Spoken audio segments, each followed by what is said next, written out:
This court is back in session. You may be seated. Yeah. Counsel, we ready for the jury? Yes. All right. Yeah.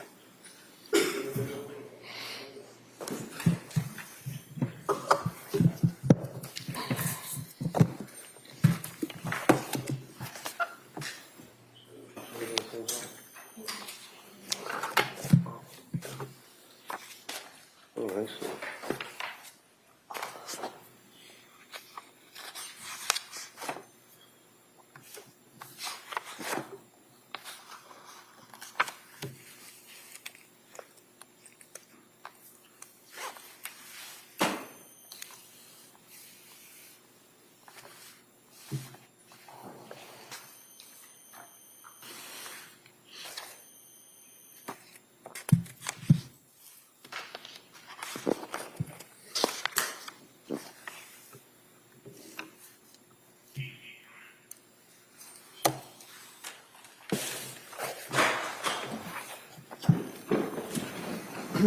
All rise, please. You're entering.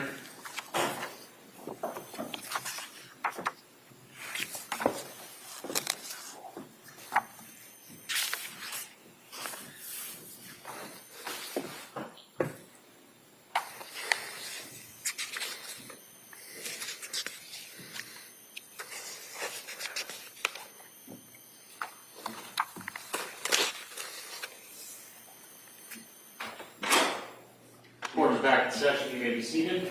Your Honor, for the purpose of the record, we return back to the trial of Commonwealth versus Lindsay Clancy. All parties present, including the 18 jurors. All right. Thank you, Madam Clerk. Mr. Reddington? Thank you, Your Honor. Morning. Good morning.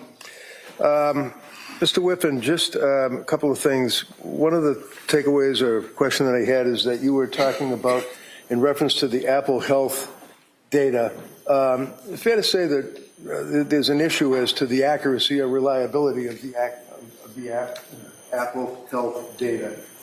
You've actually done research on that. I've done research on it, yes. Okay, and one of the things that you did is back about a year ago, June 28th of 2025, you did a blog article on Apple Health accuracy and reliability, and it talked about using a pitch, which I think is, you guys refer to like a football field or something? It was a rugby field, but yes. And then you had somebody put the watch in their right pocket, somebody with the left pocket, and then someone else held it in their hand, you measured it, and things of that nature, right? Correct. It was 3 phones. Some of the things were off a little bit, but basically you put that in your report and you were able to draw your conclusion as to the accuracy and reliability, as you say, of the Apple Health data, right? Correct. Now, if someone is wearing an Apple Watch, is that what records heart rate? As the heart rate is on the watch, yes. It is on the watch, Yes. okay. And the steps that the person takes, things of that nature, the movement, is that on the phone or would that be on the watch? That's on both the watch and the phone. Okay. Now, if you have an Apple Watch and you test it or you examine it, would you be able to determine what information was actually recorded by the watch while the person was wearing it? Yes, the information that's recorded within the Apple Health database does specify whether the information comes from the watch, the phone, or from a different device. Okay. And in this case, if I understand correctly, the Apple Watch stopped recording data at, is it 5:23? It was around that time. Okay. You know what? I'm going to give you your report. Feel free to just refresh your memory or look at it or whatever helps you out. Thank you. Yep, no problem. I just want to get the times down. I think you indicated that the watch stopped recording information at 5:23 p.m. Yes, the last heart rate was 5:23:52. 52, okay. 5:23 and 52 seconds. And then I believe the phone and watch stopped recording at 5:38, was it?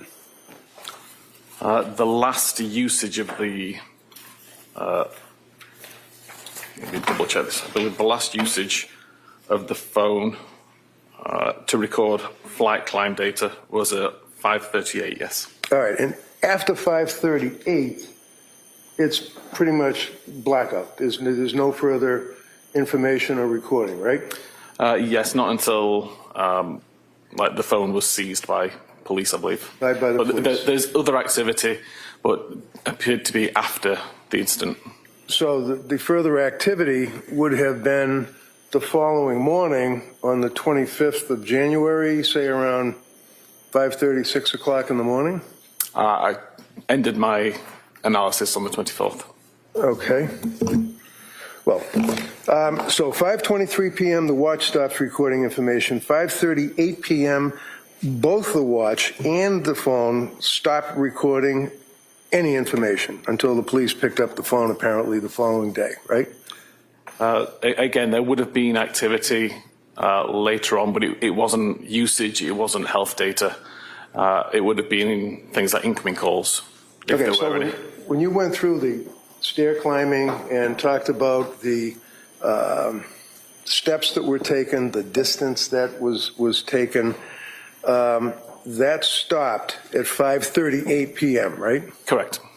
Now, you don't know, when I say you, I mean as a witness, but also the police, whoever was wearing the watch, for example, if Lindsay's wearing the watch or carrying the phone after 5:38, you don't know what was happening at 5:39. Correct. You don't know what was happening at 5:40, 5:45, right? Correct. Right up till 5:58, 6 o'clock p.m., right? Purely the data on the device. So it could have been, the phone could have been put down, the watch could have been put down, battery died, whatever those issues could be, and the person would still be going down the stairs, going up the stairs, going in the backyard, doing push-ups, whatever. Correct. You just don't know, right? Yes. Okay. One of the things, you're familiar with the concept of location data, right? Correct. And location data, one of the things you looked at or you're aware of would be from Lindsay's phone on August 23rd of 2022. Is that correct? Apologies. August 23rd, 2022? Yeah. I didn't go back Okay. anywhere near that date. You have tested and written blogs, though, on location information, right? Correct. You actually testified in the case of Commonwealth versus Victor Arrington in Suffolk Superior Court in Boston in support of the accuracy of this particular artifact or information, right? Correct. So you're a true believer that the phone does in fact record accurately significant locations on the iPhone, right? It certainly can, yes. All right. And are you aware, or if I was to approach you in your expertise,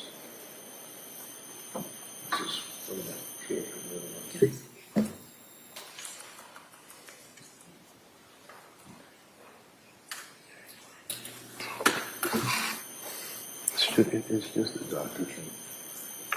That's all. You were talking earlier about latitude, longitude, things of that nature, right? Yes. Okay. So just to, you're familiar with, for example, significant location visits on Lindsay's phone, August 23rd, 2022 at 9:34. Do you know what that says or what that means? The created time Yeah. of 9:34. That'd be when the device decided that the device had visited this location enough to consider it a visit. Okay. Do you know what that location is? If I suggest to you it's a doctor's office, would you be aware of that? I don't recognize it from the coordinates. Okay. Thank you.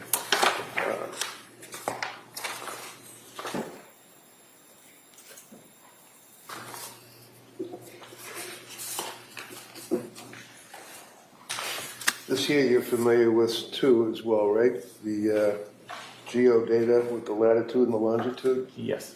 And you're familiar with the fact that you can take the metadata off of the information on the cell phone, one of which would be latitude and longitude. You'd be able to determine, for example, that this would be the Lindsay Clancy home, correct? Yes, correct. You've seen this before, right? It rings a bell, yes. Okay. I'd offer this, Your Honor. Any objection? No objection. Okay, that may be admitted. Thank you. Exhibit 267. All right, thank you. Now, you have your report in front of you, right? Yes. And that's captioned Digital Forensic Report, and it's in evidence, so the jurors are going to be able to review it in its entirety, right? Yes. If I could direct your attention to page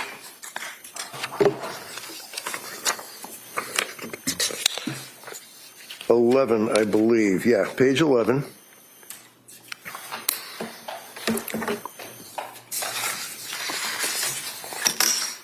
Okay? Yes. And just so the jurors are able to acclimate themselves to it, that would be this item here that you went through with the district attorney, right?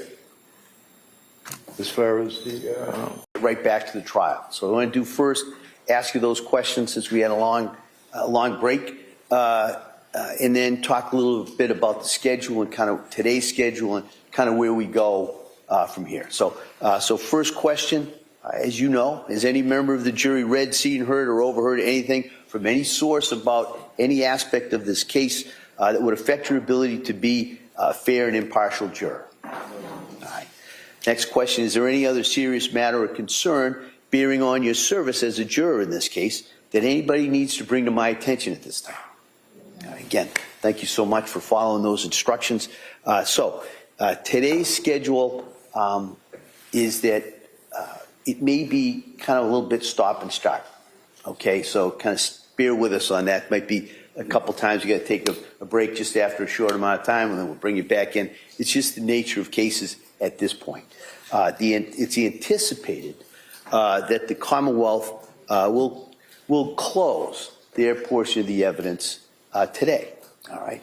Then at that point, the defendant has the opportunity, if they want to present witnesses and evidence if they want to. But remember, they don't have to. The burden of proof is always on the Commonwealth. All right.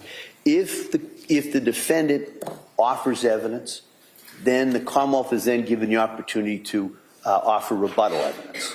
All right. And so that's kind of the next phase that we're about to go into after the Commonwealth rests.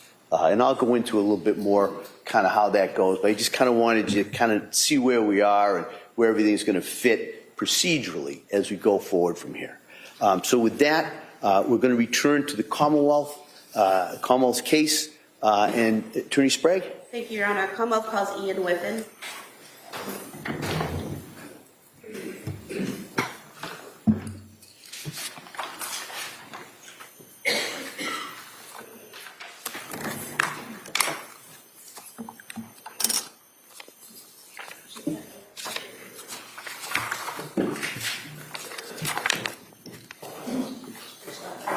Good morning. This is Alan for the testimony of the evidence. You shall take the report and the jury between the Commonwealth and the current project. I would rather affirm I do. Thank you. Thank you. All right. Good morning, sir. Good morning. All right. Attorney Sprague, please. Thank you. Good morning. Can you please state and spell your name for the record? Yes, it's Ian Whiffen. IANWHIFFIN. Where do you work? Cellbrite. What is Celebrate? Cellbrite is a digital intelligence company working in the digital forensics field. And how long have you worked there? Since 2020. What is your role at Celebrate? I'm currently a customer engagement manager. What does that mean? I work with customers, helping users of our tools to understand the digital evidence that they're finding and presenting. And what does digital evidence consist of? Any information which is extracted from a cell phone, primarily or from a computer, which can be interpreted by the examiner and presented as evidence. It could be call history, messages, location data, media, anything that you can find from a digital device. And could you just briefly describe your educational and training background that qualifies you to do this work? Yeah, I've worked in IT for many years. In 2013, I began my career within Calgary Police Service in Canada as a digital forensics examiner.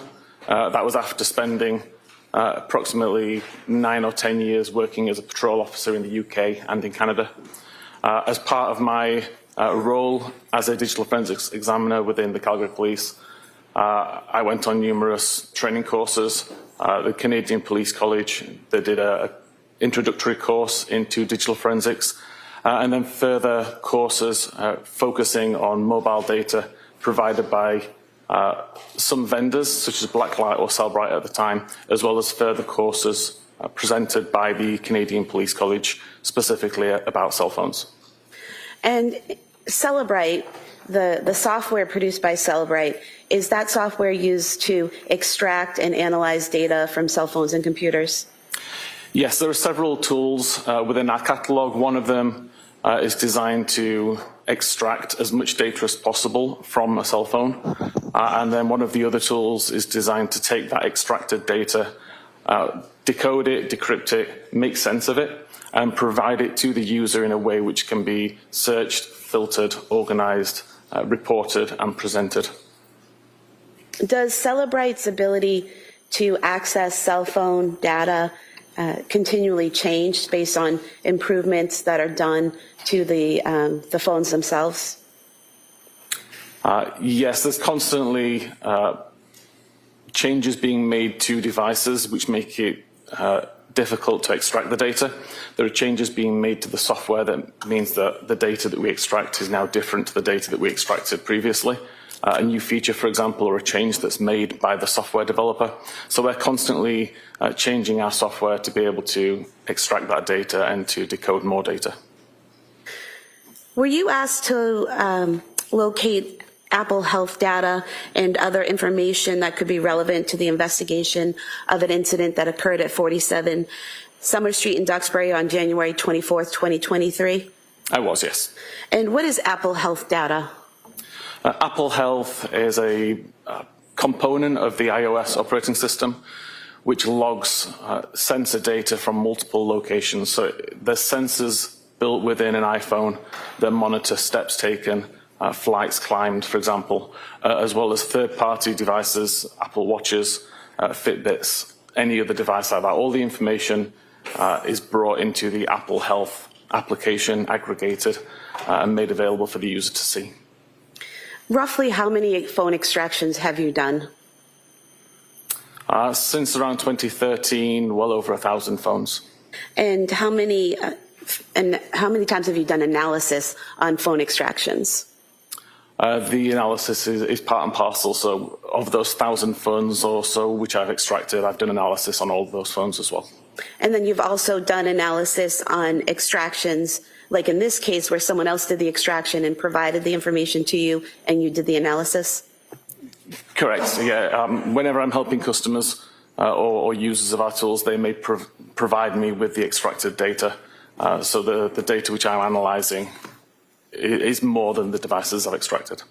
And have you testified previously in courts about what you've done in terms of extracting and analyzing information? Yes, I've testified in multiple courts around the world, approximately 28 times. Now, you received a copy of the extraction for Lindsay Clancy's iPhone 13, correct? Correct. And when you received that extraction, did you also want to know all the specific information about the case and the investigation? Typically, when I'm working a case, I don't want to know a lot of detail. I'd rather come to my own conclusions based on the data that I'm viewing rather than note the intricacies of the case. All I require is an outline, the date that something happened, the time, who was involved, basic information. And in terms of the extraction that was done on Lindsay Clancy's iPhone, that extraction, what type of extraction was it? That's what's called a full file system extraction. It's essentially all of the data which is being extracted from the device that is still live. And did you use specific tools to conduct your analysis? Yes, there's the Cellbrite Physical Analyzer tool created by Cellbrite and also my own tooling, applications that I've been working on for several years. So you've actually made your own tools that allow you to examine phone extractions? Correct. There's some tools that I've been working on since prior to joining Cellbrite. Tools that as an examiner I decided that I needed to create for myself and make available to others.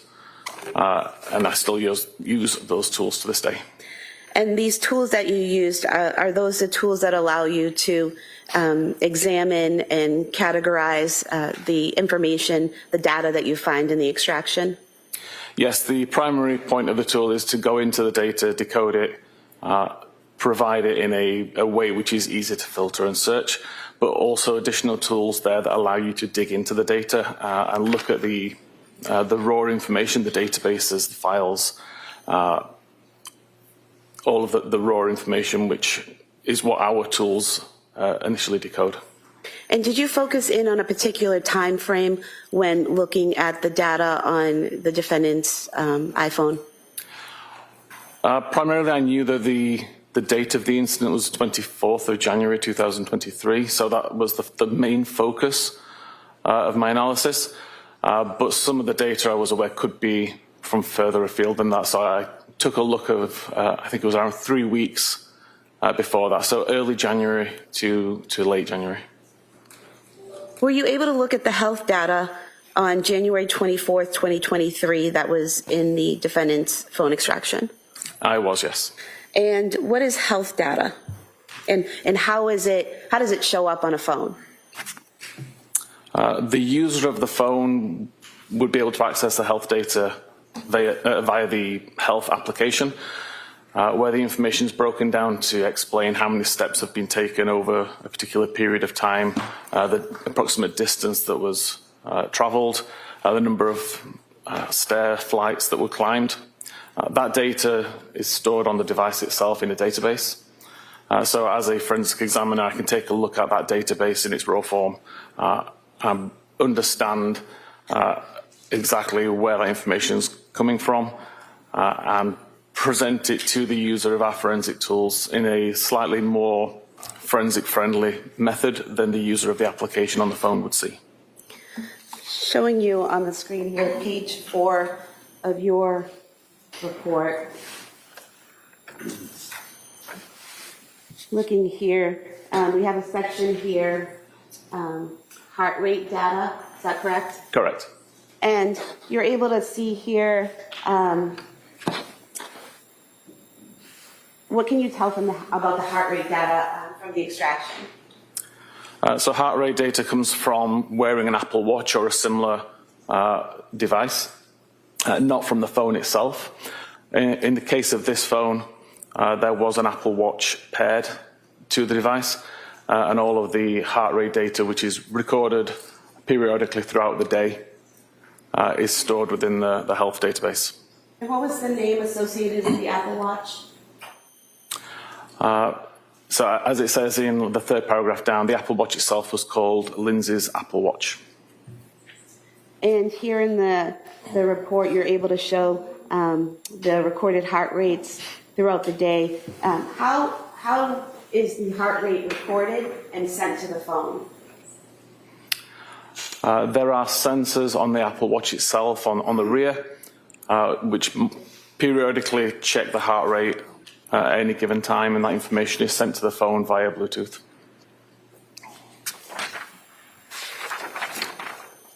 And are you aware of how often an iWatch will record the data and report it to an iPhone?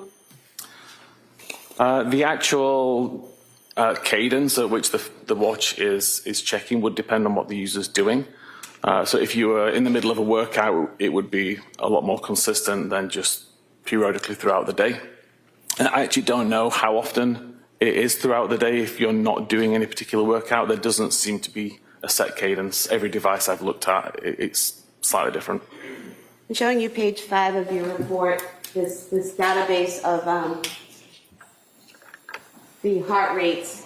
For example, in several locations, there'll be a heart rate report, maybe a few seconds in between them, and others there's 7 or 8 minutes in between the heart rate report. Is that what you're talking about, how it varies depending on what you're doing at that point in time? Yes, this is typical from what you see when you look at the database. The timestamps are never consistently at a recognizable cadence. And the highlights in green, what do those represent? So I actually tried to just highlight some of the high points for the day. I realized a few days ago while reviewing this, there was records there that show a high of 123 and 122, which I had not highlighted. And that's right there, right below, right Correct. around 1146. Yes. And what was the last time a heart rate was reported from the watch to the defendant's phone? So the last heart rate recorded was at 17:23:52, so 23 minutes past 5 in the afternoon, with a heart rate of 57 beats per minute.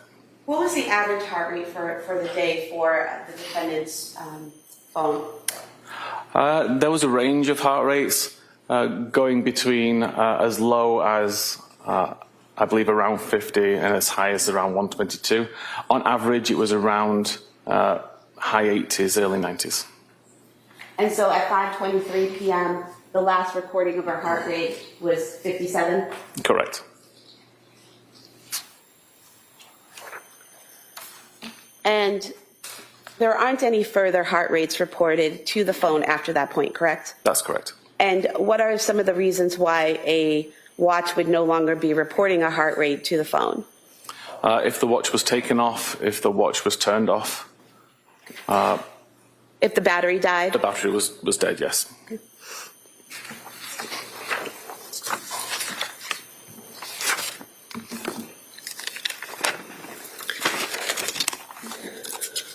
You also mentioned flight climb data. What is that?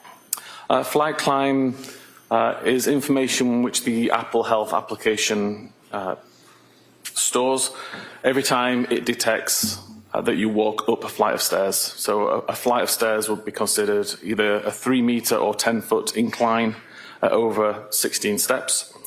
So the device has detected that both the altitude has changed by 10 feet and there were steps being walked at the same time. So there's two factors being considered there. The steps that your watch monitors